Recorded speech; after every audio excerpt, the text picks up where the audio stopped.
Bloomberg Audio Studios. Podcasts, radio, news.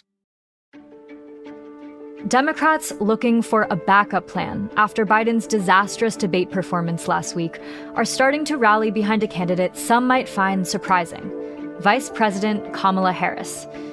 Despite her struggles as second in command, consistently low approval ratings among voters, and doubts from pundits, Democrats that had once written her off are starting to realize Harris could have some key advantages in the fight against Trump. For one thing, access to Biden's over $200 million campaign war chest. Another, a CNN poll released after Biden's debate performance showed that she'd do slightly better than the president in a hypothetical matchup with Trump. Though notably, both Democrats are trailing the former president. But even as Democrats float Biden alternatives like Harris ahead of the upcoming Democratic convention, Biden and his allies have deflected concerns about the president's age and defended his record. At a press conference Wednesday, White House Press Secretary Karine Jean-Pierre said Biden is absolutely not considering dropping out. Meanwhile, Harris has been positioning herself as loyal to the president. When asked in a CBS interview this week if she was prepared to lead the country, she said, "Are you ready to lead the country if necessary?" I am proud to be Joe Biden's running mate. Thank you. Today on the show, Bloomberg White House correspondents Akayla, Gardner, and Gregory Korte on the calls for a Harris candidacy that are surfacing now. Who else could be a contender? And what the chances of Harris leading the ticket really are.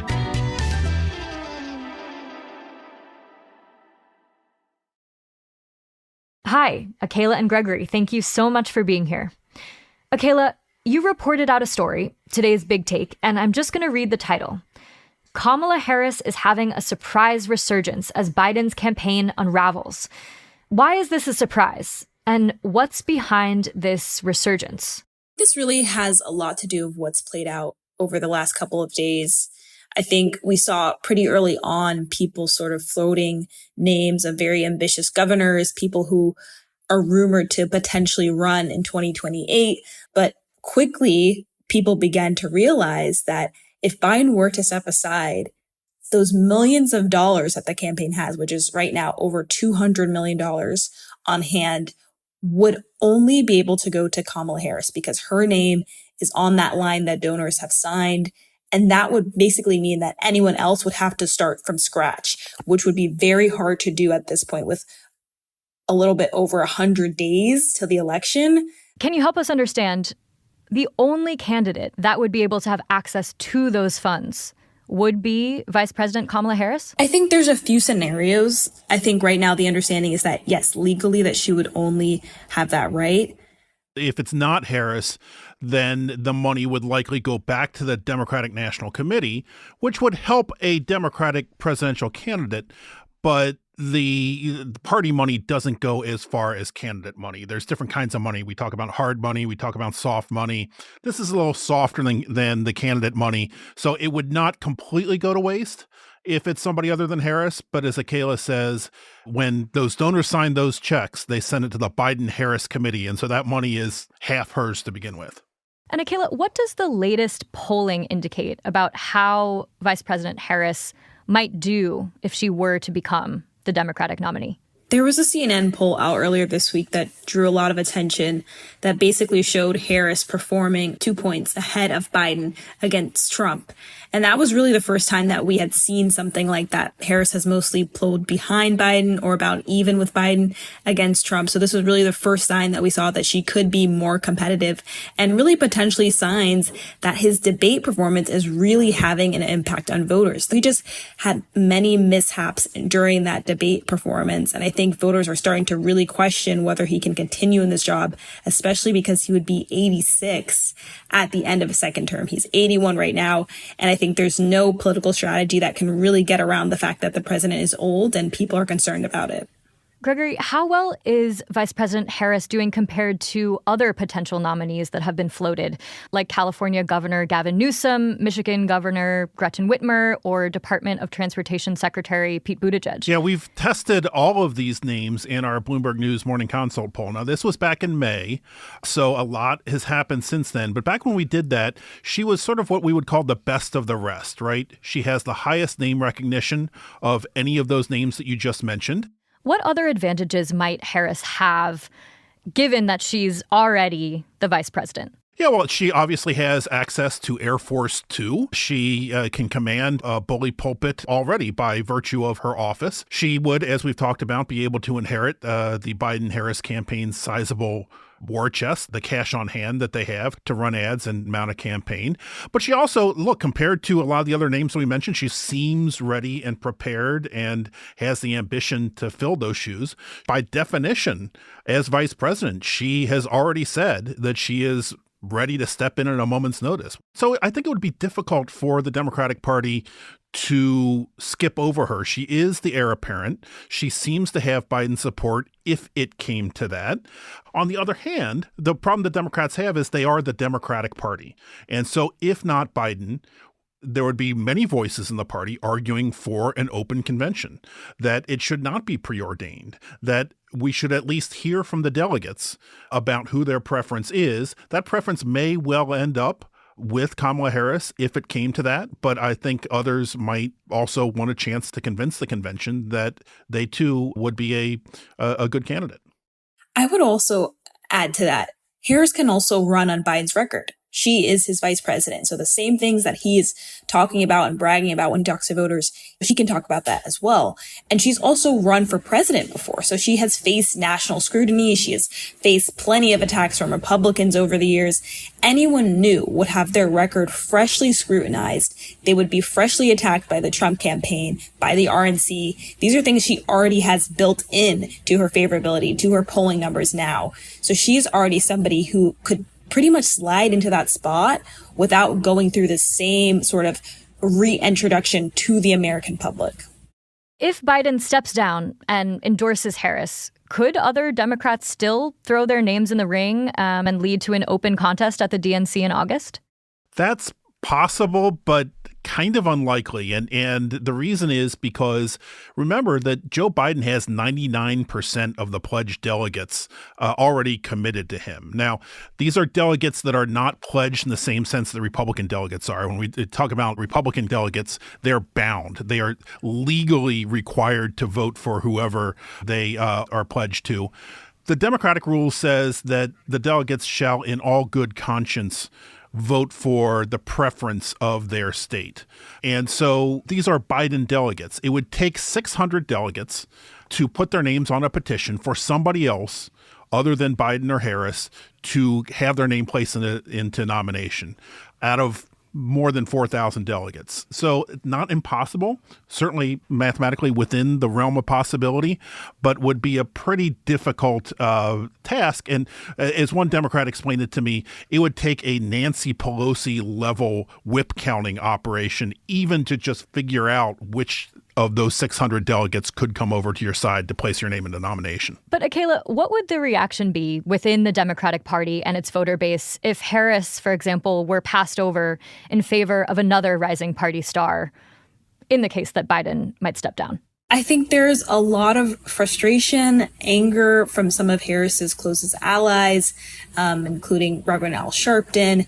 We talked to Melanie Campbell, who's also a leader of another civil rights organization, and they felt like that would be wrong. They feel like the vice president has almost a right or would be the natural heir apparent in this situation.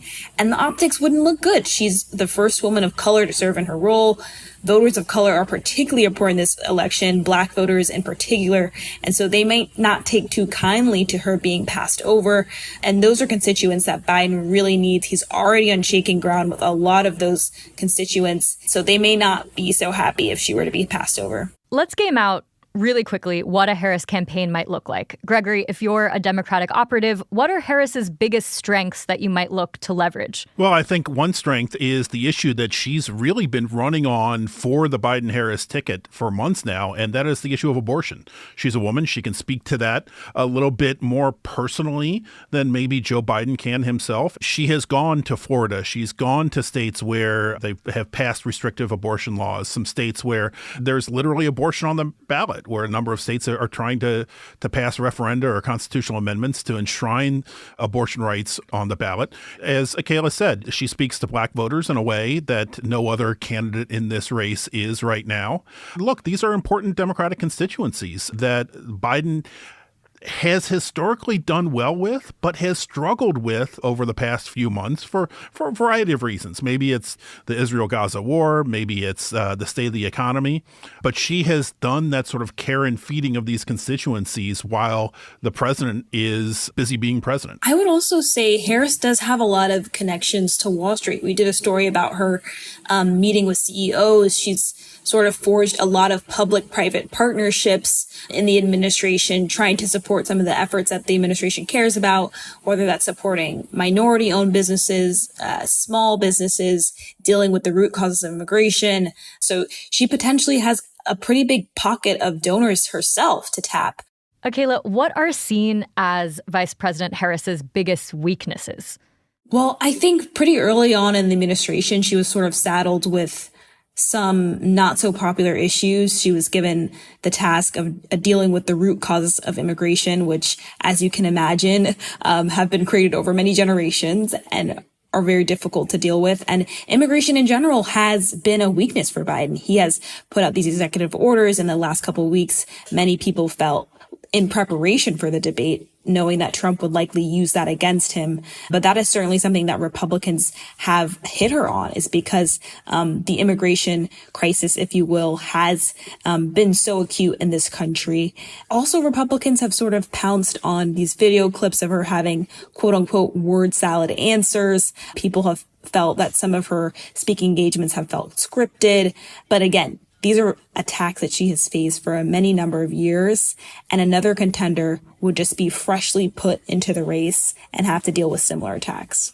Gregory, has anything like this ever happened before? An incumbent dropping out and his VP taking on the candidacy, as we're discussing right now? Boy, I'd have to think back to pre-modern times. The one precedent that we were talking about most recently is probably Lyndon Johnson, who dropped out of running for re-election in 1968. But that was in March, and now we're in July. And so it's a little bit different times. The way that you campaign for president has changed a lot over the past 50 or 60 years. But also we're much, much later in the game. And so, no, there's no real modern precedent for this. Obviously, a lot of this is hypothetical. Biden has not indicated he's stepping down. His team has defended his debate performance and record.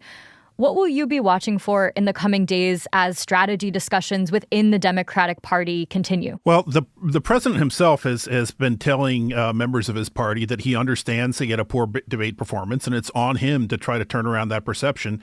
And he's also acknowledged that kind of has to happen pretty soon. And so he's scheduled a number of interviews over the next few days. He's going to be making some campaign visits to swing states. He's going to get back out on the trail. We're going to have to see him in unscripted situations, right? Without a teleprompter. He's going to be doing some interviews on black radio stations in a number of key swing states over the next few days. He's going to sit down with George Stephanopoulos from ABC News. And people are going to be watching just how he conducts himself in these interviews. Look, he's Joe Biden. He's always stuttered. He's always been gaffe prone. But now he's under this relentless spotlight of every single misstatement is under a microscope. People are going to comment on it. It's going to compound his problems. And so he really needs to be able to have a top-notch performance over the next few days. Thank you both so much for sharing your reporting with us. We're excited to follow where it takes you next. Thank you for having us. Thank you. That was Gregory Korte and Akayla Gardner, both White House and politics reporters at Bloomberg. Thanks for listening to the Big Take podcast from Bloomberg News. I'm Sarah Holder. We'll have more on the story in the coming days on Bloomberg.com, The Terminal, and here on the podcast. This episode was produced by Julia Press, Thomas Liu, and Alex Sugiura, who also mixed this episode. It was edited by Naomi Shavin, our senior producer, and Nicole Beamsterboer, our executive producer. Sage Bauman is Bloomberg's head of podcasts. We'll be back after the holiday.